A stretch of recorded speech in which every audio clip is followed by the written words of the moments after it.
आई, तू नेहमी म्हणायचीस ना ग, कधी हार नको माणूस. पण आज खूप थकल्यासारखं वाटतंय ग. शाळेत सगळे मला म्हणतात, तू खूप आनंदी आहे, हसतेस, खेळतेस, सगळ्यांशी बोलतेस. पण माझ्या मनात काय चाललंय हे कोणालाच कळत नाही. कधी कधी वाटते, जर तू असतीस तर तुझ्या मांडीवर डोकं ठेवून खूप रडली असती. पण तुझे शब्द आठवतात. रडायला काही हरकत नाही, पण रडून झाल्यावर पुन्हा उभं राहायला शिका.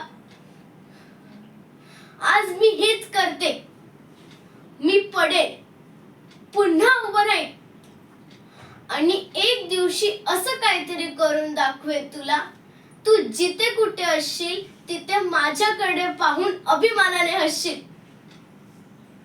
आई, मी तुझं स्वप्न पूर्ण करणार, हे माझं वचन